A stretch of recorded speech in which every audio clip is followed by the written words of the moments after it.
अमित शाह ने कहा कि योगी जी ने जातिवाद, परिवारवाद और तुष्टीकरण पर पूर्ण विराम लगा दिया है। उन्होंने यूपी से माफिया राज को खत्म किया है। जाहिर है कि अब बीजेपी मिशन यूपी में पूरे दमखम के साथ उतर गई है। 2 दिवसीय दौरे पर उत्तर प्रदेश आए भाजपा नेता और गृह मंत्री अमित शाह ने आजमगढ़ में जनसभा को संबोधित करते हुए पूर्ववर्ती सरकारों पर जमकर हमला बोला। शाह ने कहा कि आजमगढ़ को पहले कट्टरवादी सोच और आतंकवाद की पनाहगाह के रूप में जाना जाता था। साथ ही उन्होंने जिन्ना, आजम खान और मुख्तार का जिक्र कर सपा अध्यक्ष अखिलेश यादव को भी निशाने पर लिया। आजमगढ़ में स्टेट यूनिवर्सिटी का शिलान्यास करने के बाद जनसभा को संबोधित करते हुए अमित शाह ने कहा, आज आजमगढ़ में विश्वविद्यालय का शिलान्यास हो रहा है। जिस आजमगढ़ को सपा शासन में दुनिया भर में कट्टरवादी सोच और आतंकवाद की पनाहगाह के रूप में जाना जाता था, उसी आजमगढ़ की भूमि पर आज मां सरस्वती का धाम बनाने का काम होने जा रहा है। उन्होंने कहा कि हमने 2017 में अपने घोषणा पत्र में कहा था कि 10 नए विश्वविद्यालय बनाएंगे। आज 10 विश्वविद्यालय बनाने का काम पूरा हो चुका है। 40 मेडिकल कॉलेज बनाने का हमने वादा किया था, ये वादा भी हमने पूरा किया है।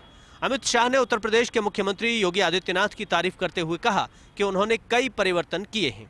हमारी सरकार में जैम का अर्थ है जैसे जनधन बैंक खाते, ए से आधार कार्ड और एम से हर आदमी को मोबाइल। और समाजवादी पार्टी की सरकार में जैम का मतलब था जैसे जिन्ना, ए से आजम खान और एम से मुख्तार। कुछ इसी अंदाज में अमित शाह ने आजमगढ़ से अपने मिशन यूपी का आगाज किया। गौरतलब है कि दिल्ली में फैले प्रदूषण को लेकर सुप्रीम कोर्ट ने भी नाराजगी जताई थी। इसके बाद मुख्यमंत्री अरविंद केजरीवाल ने प्रदूषण को लेकर एक आपात बैठक बुलाई। इस बैठक में दिल्ली के डिप्टी सीएम मनीष सिसोदिया, पर्यावरण मंत्री गोपाल राय और स्वास्थ्य मंत्री सत्येंद्र जैन भी शामिल थे, जिसके बाद ये फैसला लिया गया। अरविंद केजरीवाल ने साथ ही ये भी कहा कि सरकारी कर्मचारी भी वर्क फ्रॉम होम करेंगे। उन्होंने कहा कि 14 नवंबर से 17 नवंबर के बीच दिल्ली में कंस्ट्रक्शन से जुड़ी गतिविधियों पर भी रोक लगा दी गई है। इस अवधि में कंस्ट्रक्शन से जुड़ी गतिविधियों की इजाजत नहीं दी जाएगी। दिल्ली के सीएम अरविंद केजरीवाल ने ये निर्णय प्रदूषण के हालात को लेकर आज बुलाई गई बैठक में लिया है। स्कूलों में अवकाश घोषित करने को लेकर दिल्ली के मुख्यमंत्री ने कहा कि यह निर्णय बच्चों के हित में लिया गया है। बच्चे प्रदूषित हवा में सांस ना ले, इसे देखते हुए स्कूलों में अवकाश का निर्णय लेना सही है। दिल्ली में प्रदूषण से हालात बिगड़ गए हैं और बिगड़े हालात को देखते हुए दिल्ली सरकार ने दिल्ली के स्कूलों का 1 हफ्ते के लिए अवकाश ऐलान किया है। आपको बता दें, दिल्ली के मुख्यमंत्री अरविंद केजरीवाल ने ये ऐलान किया है जो 15 नवंबर से प्रभावी होगा। हालांकि उन्होंने ये साफ कह दिया है कि इस दौरान स्कूल ऑनलाइन क्लासेस का संचालन कर सकती है। मुख्यमंत्री पुष्कर सिंह धामी 3 दिवसीय दौरे पिथौरागढ़ पर हैं, जहां पर उन्होंने 100 फीट के ऊंचे झंडे का भी लोकार्पण किया है। साथ ही मुख्यमंत्री लोगों की जन समस्याएं सुनते हुए नजर आ रहे हैं और साथ ही कार्यकर्ताओं के साथ भी बैठकें करते हुए नजर आ रहे हैं, जिसमें वो लगातार अधिकारियों को निर्देशित भी कर रहे हैं कि वो सभी लोगों की समस्याओं को भी सुनते रहें, समय समय पर उनका निवारण भी करते रहें। साथ ही आपको बता दें कि मुख्यमंत्री 3 दिवसीय दौरे पिथौरागढ़ पर हैं, जहां जिला मुख्यालय में आजादी के अमृत महोत्सव कार्यक्रम में उन्होंने प्रतिभाग किया। वहीं नवनिर्मित 100 फीट ऊंचाई के तिरंगे झंडे का भी लोकार्पण करते हुए उन्होंने राष्ट्रीय ध्वज को फहराया।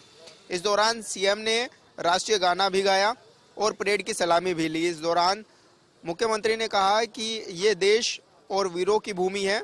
तिरंगा हमारे युवाओं में देश के प्रति भक्ति एवं प्रेरणा बढ़ाने का कार्य करेगा। साथ ही उन्होंने कहा कि तिरंगा फहराने से सभी के मानस पटल एवं स्मृति पर रहेगा और युवाओं में देशभक्ति की भावना को बढ़ाएगा, इसलिए तिरंगा फहराया गया है। उन्होंने कहा कि तिरंगा हमारी आन बान शान को मजबूत करने का काम करेगा। बता दें कि इस अवसर पर पेयजल मंत्री बिशन सिंह चौफाल, विधायक पिथौरागढ़ चंद्रा पंत समेत कई लोग मौजूद भी रहे। साथ ही मुख्यमंत्री पुष्कर सिंह धामी ने सभी से अपील भी की है कि वो तिरंगे का सम्मान करें और अगर कोई भी समस्या उनके सामने आती है तो वो सीधे मुख्यमंत्री से भी संपर्क कर सकते। उत्तराखंड के पूर्व सीएम हरीश रावत आज बद्री विशाल बद्रीनाथ धाम के दर्शन करने के लिए पहुंचे, जहां उन्होंने पूजा अर्चना की। इस दौरान पूर्व सीएम हरीश रावत ने कहा, हम एक अच्छी, सक्षम और जन कल्याणकारी सरकार दे सकते, यही हमारी कामना है। बद्री विशाल के दर्शन के दौरान उनके साथ भाजपा छोड़ कांग्रेस में शामिल यशपाल आर्य भी मौजूद रहे। बता दें कि 20 नवंबर को बद्रीनाथ धाम के कपाट बंद होने हैं, जिसके साथ ही 4 धाम यात्रा भी समाप्त हो जाएगी। धाम के कपाट बंद होने से पहले सीएम हरीश रावत और यशपाल आर्य यहां पहुंचे और आशीर्वाद लिया। इस दौरान यशपाल आर्य ने कहा जो शक्ति हमें बद्री विशाल से मिली है उससे हम जनमानस की सेवा करेंगे।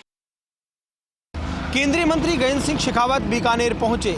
सर्किट हाउस में कार्यकर्ताओं ने उनका स्वागत किया, तो वहीं मीडिया से बातचीत में गजेंद्र सिंह शेखावत के निशाने पर कांग्रेस सरकार रही। गजेंद्र सिंह शेखावत ने यहां भाजपा नेता जितेंद्र सिंह राजवी के निवास पर जाकर उनके पिता के निधन पर शोक जताया, साथ ही कुछ अन्य निजी कार्यक्रमों में भी शिरकत की।